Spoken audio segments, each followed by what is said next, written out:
नमस्कार दोस्तों। तो चलिए आज हम बात करते हैं 12th क्लास के हिंदी विषय पर, जो कि आपने तो थंबनेल में देखा ही। इसमें टोटल प्रश्न 20 होंगे और ये 20 प्रश्न परीक्षा में पूछे जा सकने वाले प्रश्न हैं। तो आप इसे याद कर लें, जो कि बहुत ज़्यादा ज़रूरी है। आपको परीक्षा में अनिवार्य रूप से पूछेगा ही। आप ऐसा कह सकते हैं कि 100% पूछा जाने वाला सवाल है। तो वीडियो को ज़्यादा देरी ना करते हुए चलिए आपका पहला सवाल हाजिर करते हैं। ये रहा आपका पहला सवाल। आपका पहला सवाल कह रहा है, संपूर्ण क्रांति भाषण निम्न में से किसने दिया था? संपूर्ण क्रांति भाषण निम्न में से किसने दिया था? आपके ऑप्शंस हैं जयप्रकाश नारायण, नामवर सिंह, भगत सिंह, जे कृष्णमूर्ति। चलिए इसका सही उत्तर क्या हो जाएगा? आप इसका उत्तर कमेंट बॉक्स में जरूर दीजिएगा। ऑप्शंस हैं, इसका उत्तर हो जाएगा संपूर्ण क्रांति का नारा, मतलब नारा जो है किसने दिया था, या फिर भाषण जो है किसका लिखा हुआ है। ये आपके 12th क्लास के हिंदी विषय में है। इसका सही उत्तर हो जाएगा option number A, Jayaprakash Narayan. ठीक है, याद कर लीजिएगा। संपूर्ण क्रांति का भाषण जो है किसने दिया था? तो जयप्रकाश नारायण ने दिया था। अगला सवाल देख लेते हैं। अगला सवाल कह रहा है, सवाल नंबर 2, शिक्षा निम्न में से किसकी रचना है? शिक्षा निम्न में से किसकी रचना है?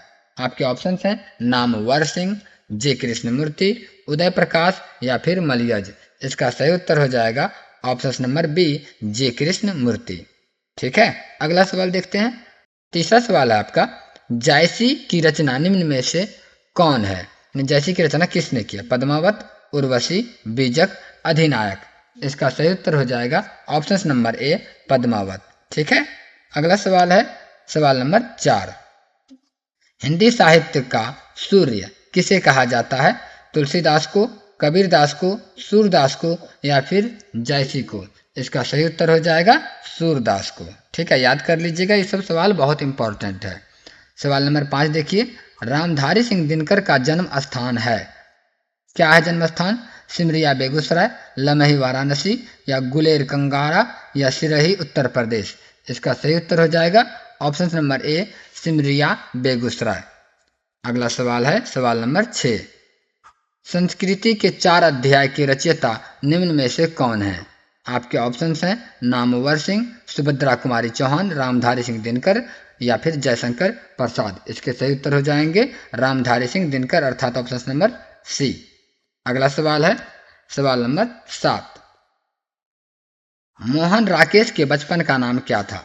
मदन मोहन गुगलानी, राधा मोहन गुगलानी, कृष्ण गुगलानी या राकेश गुगलानी। इसका सही उत्तर हो जाएगा मदन मोहन गुगलानी। ठीक है, अगला सवाल है सवाल नंबर 8, हजारा सिंह किस कहानी का पात्र है? त्रिच, रोज, जूठन, उसने कहा था। इसका सही उत्तर हो जाएगा उसने कहा था। हजारा सिंह किस कहानी में है? तो उसने कहा था कहानी में है। अगला सवाल है सवाल नंबर 9, महेश्वर की इस कहानी, मतलब महेश्वर किस कहानी के पात्र हैं? महेश्वर जो है किस कहानी के पात्र हैं? त्रिच, रोज, जूठन, ओ सदानीरा।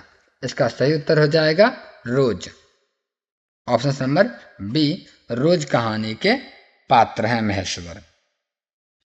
अगला सवाल है सवाल नंबर 10, जसवीर और जनेश्वर किस आत्मकथा के पात्र हैं? जूठन, रोज, शिक्षा, बातचीत। इसका सही उत्तर हो जाएगा ऑप्शन नंबर ए, जूठन कहानी के पात्र हैं।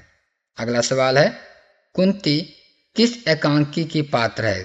अर्थात किस एकांकी में कुंती है? तो सिपाही की माँ, आधे अधूरे, लहरों के राजहंस, आषाढ़ का एक दिन। इसका सही उत्तर हो जाएगा ऑप्शन नंबर ए, सिपाही की माँ। अगला सवाल है, त्रिच शीर्षक पाठ में त्रिच क्या है? विषैला कीड़ा है, खिलौना, सिपाही या फिर नदी। तो बोलेंगे त्रिच जो है विषैला कीड़ा से संबंधित है। अगला सवाल है, सिपाही की माँ एकांकी में निम्न में से कौन पात्र नहीं है? सिपाही की माँ जो कहानी है ना, सिपाही की माँ एकांकी है वो, तो वो इनमें से जो 4 ऑप्शंस हैं, कौन सा पात्र सिपाही की माँ में नहीं है? कुंती, मुन्नी, बिस्नी या फिर मालती। इसका सही उत्तर हो जाएगा मालती, ऑप्शन नंबर डी। अगला सवाल है, जल में रहने वाली सेना के लिए एक शब्द क्या है? जल में रहने वाली सेना के लिए एक शब्द क्या है? नौसेना, भूसेना, वीर सेना या फिर हवाई सेना? इसका सही उत्तर हो जाएगा नौसेना। जो जल के अंदर रहता है ना, पानी में जो चलता है, तो उसको क्या बोलते हैं? जल सेना बोलते हैं। ठीक है, अगला सवाल देखते हैं।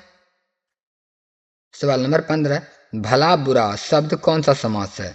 तो मैं पहले भी कई बार बता चुका हूं कि जिसमें दो शब्दों के बीच में ये हाइफन हो उसको आप कहेंगे द्वंद्व समास, अर्थात ऑप्शन नंबर बी सही उत्तर हो जाएगा।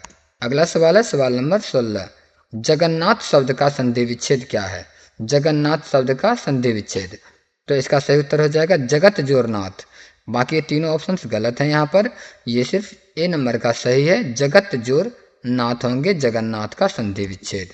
सवाल नंबर 17 कह रहा है चीनी शब्द कौन सा संज्ञा है? जातिवाचक, व्यक्तिवाचक, द्रव्यवाचक या समूहवाचक? तो चीनी जिसको नापाया तौला जाता है, गिना नहीं जा सकता, उसे द्रव्यवाचक कहते हैं, और चीनी को हम नापते हैं, गिनते नहीं हैं, इसीलिए सी हो जाएगा द्रव्यवाचक संज्ञा। अगला सवाल है सवाल नंबर 18, भारत का विशेषण क्या है? भारती, भारतीय या फिर भारतीय या भारत? तो इसका सही उत्तर हो जाएगा भारतीय। भारत का विशेषण क्या होता है? भारतीय होता है। चलिए अगला सवाल देखते हैं, सवाल नंबर 19, खून पसीना एक करना मुहावरे का अर्थ क्या है? खून पसीना एक कर देना मुहावरे का अर्थ बहुत परिश्रम करना, युद्ध करना, उल्टा काम करना या फिर क्रोधित होना? इसका सही उत्तर हो जाएगा ऑप्शन नंबर ए बहुत परिश्रम करना। ठीक है, चलिए सवाल नंबर 20 देखते हैं और ये आखिरी सवाल है, विद्यार्थी शब्द का संधि विच्छेद क्या है? विद्यार्थी शब्द का संधि विच्छेद करना है, क्या होगा? इसका उत्तर आप कमेंट बॉक्स में जरूर दीजिएगा कि इसका उत्तर क्या होने वाला है। ठीक है, और यदि आप हमारे चैनल पर नए हैं तो चैनल को सब्सक्राइब कर लीजिए, वीडियो अच्छा लगा हो तो लाइक ज़रूर कर लीजिएगा, और इसी तरह के अगले वीडियो पाने के लिए नोटिफिकेशन को ऑन जरूर कर लीजिएगा। ठीक है, मिलते हैं अपने अगले वीडियो में, तब तक के लिए धन्यवाद।